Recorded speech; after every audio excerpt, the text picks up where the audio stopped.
وقت تبدیل ہونے کے بعد پنجاب اسمبلی کا اجلاس کچھ دیر بعد نئی الاٹ مخصوص نشستوں پر نامزد ارکان حلف اٹھائیں گے۔ اس سے پہلے پنجاب اسمبلی کا اجلاس سحپیر 3 بجے بلایا گیا تھا۔ اجلاس کا وقت تبدیل کرنے کا نوٹیفیکیشن رات کے جاری کیا گیا۔ ادھر پنجاب میں مخصوص نشستیں نہ ملنے کے خلاف سنی اتحاد کونسل کی درخواست پر لاہور ہائی کورٹ میں سماعت آج ہوگی۔ جسٹس عابد عزیز شیخ کیس سنیں گے۔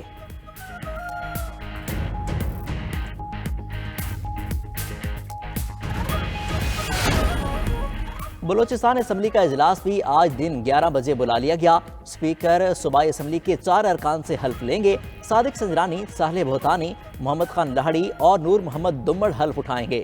دوسری جانب قومی اسمبلی اسپیکر آفس نے نئی الاٹ مخصوص نشستوں پر حلف برداری کے لیے اٹارنی جنرل سے رائے مانگ لی۔ قومی اسمبلی حکام کے مطابق کسی تنازع میں نہیں جانا چاہتے، عدالتی فیصلہ مانا جائے گا، جو کچھ بھی ہوگا آئین اور قانون کے اندر ہوگا۔ گورنر ہاؤس پنجاب میں جسٹس شہزاد احمد نے بطور chief justice Lahore high court عہدے کا حلف اٹھا لیا۔ گورنر پنجاب بلیغ الرحمان نے عہدے کا حلف لیا۔ وزیر اعلیٰ پنجاب مریم نواز کی بھی تقریب میں حلف برداری میں شرکت۔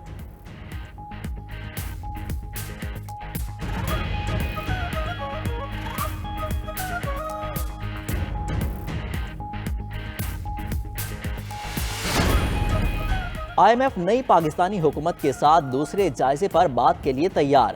Director I M F communication Julie Kozack نے کہا، معاشی استحکام کے لیے نئی حکومت کے ساتھ کام کرنے کے منتظر ہیں۔ نگران حکومت نے معاشی استحکام کے لیے مالی اہداف پر سختی سے عمل کیا۔ توانائی کے ٹیرف میں ایڈجسٹمنٹ کو بروقت لاگو کیا گیا۔ ایگزیکٹو بورڈ نے پاکستان کے سٹینڈ بائی ارینجمنٹ کے پہلے جائزے کی منظوری 11 جنوری کو دی تھی۔ سٹینڈ بائی پروگرام آئندہ ماہ ختم ہو رہا ہے۔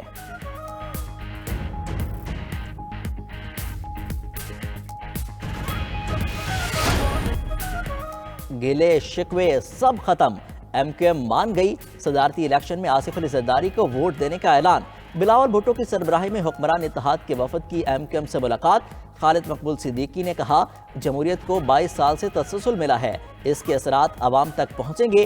جمہوری قوتوں کو اختلافات سامنے رکھ کر بھی ڈائیلاگ جاری رکھنے چاہیے۔ بلاول بھٹو بولے، نئی حکومت کا سب سے زیادہ فوکس کراچی پر ہوگا۔ وفاقی، صوبائی اور بلدیاتی سطح پر کراچی کی آواز بنیں گے۔ خواجہ سعد رفیق نے کہا، آصف علی زرداری تاریخی ووٹ لے کر صدر منتخب ہو جائیں گے۔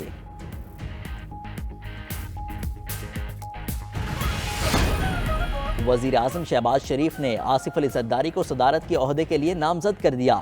اتحادی جماعتوں کی جانب سے صدر کے لیے آصف علی زرداری کے نام کی توثیق۔ وزیر اعظم کا اتحادیوں کے اعزاز میں عشائیہ۔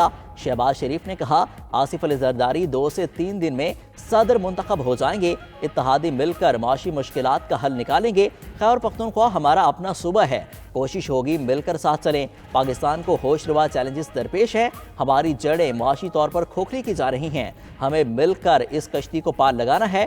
کشتی ہچکولے کھاتی رہی تو ہمیں تاریخ اور ہماری نسلوں کو بھی معاف نہیں کرے گی۔ مل کر ملک اور قوم کی تقدیر بدلیں گے۔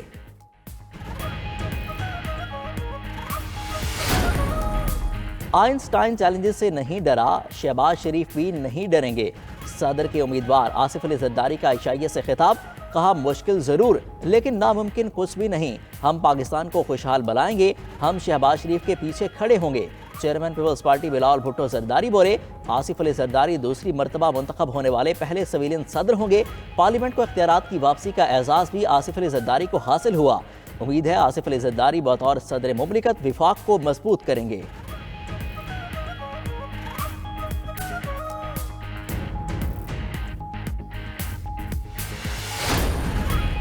صدر مملکت عارف علوی آج عہدے سے سبکدوش ہو جائیں گے۔ صدر کو الوداعی گارڈ آف آنر بھی پیش کیا جائے گا۔ صدر کی اہم اشیاء بھی ایوان صدر سے دوسری جگہ منتقل کر دی جائیں گی۔ ایوان صدر میں تزئین و آرائش کا کام بھی مکمل کر لیا گیا۔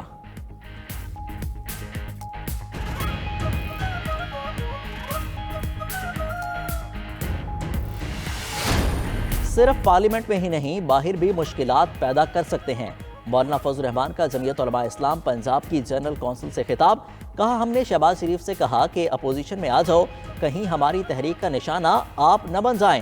اگر دھاندلیوں سے پارلیمنٹ بنتی رہے گی تو پارلیمنٹ اپنی اہمیت کھو بیٹھے گی۔ پارلیمنٹ کی حیثیت ایک نمائشی ادارے کی ہے، جمہوریت اپنا مقدمہ ہار رہی ہے۔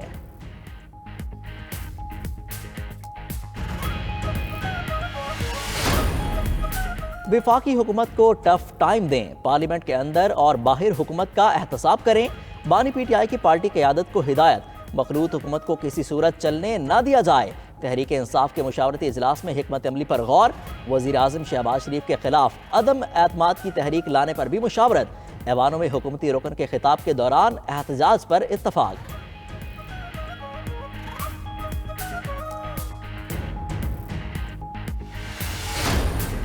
سپریم کورٹ کے سابق جج مظاہر نقوی مس کنڈکٹ کے مرتکب قرار، سپریم جوڈیشل کونسل کی مظاہر نقوی کو برطرف کرنے کی سفارش اپنی رائے منظوری کے لیے صدر مملکت کو بھجوا دی۔ اعلامیے کے مطابق سپریم جوڈیشل کونسل نے مظاہر نقوی کے خلاف 9 شکایات کا جائزہ لیا۔ شکایات کا جائزہ آئین کے آرٹیکل 206 کی شق 6 کے تحت لیا گیا۔ مظاہر نقوی کو جج کے عہدے سے ہٹا دینا چاہیے تھا۔ سپریم جوڈیشل کونسل نے بلوچستان ہائی کورٹ کے ایک جج کو بھی نوٹس جاری کر دیا۔ کونسل میں دائر شکایات پر ہائی کورٹ کے جج سے جواب طلب، جسٹس ریٹائرڈ مظاہر نقوی کا سپریم جوڈیشل کونسل کی رائے کو چیلنج کرنے کا اعلان۔ پریکٹس اینڈ پروسیجر کیس کے فیصلے میں جسٹس منصور علی شاہ کا اضافی نوٹ جاری۔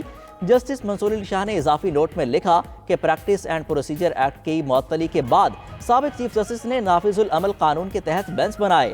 یہ تو کہا جا سکتا ہے کہ ایکٹ معطل نہیں ہونا چاہیے تھا، مگر حقیقت یہ ہے کہ ایکٹ معطل تھا۔ چیف جسٹس پاکستان سمیت دیگر ججز کا جسٹس منصور علی شاہ کے نوٹ سے اتفاق۔ چیف جسٹس پاکستان نے لکھا، جسٹس منصور علی شاہ کا نوٹ اصل فیصلے کا حصہ تصور کیا جائے گا۔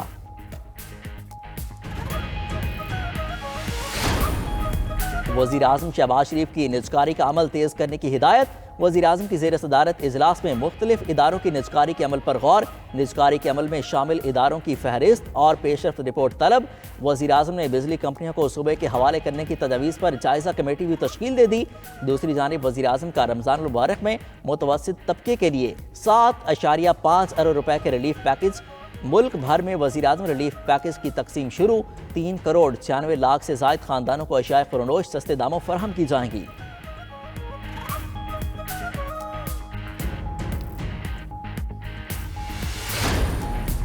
وزیر اعلیٰ پنجاب مریم نواز سے Lahore university of management sciences کے طلباء کی ملاقات، طلباء نے کہا کہ مریم نواز کا وزیر اعلیٰ بننا حقیقی تبدیلی ہے۔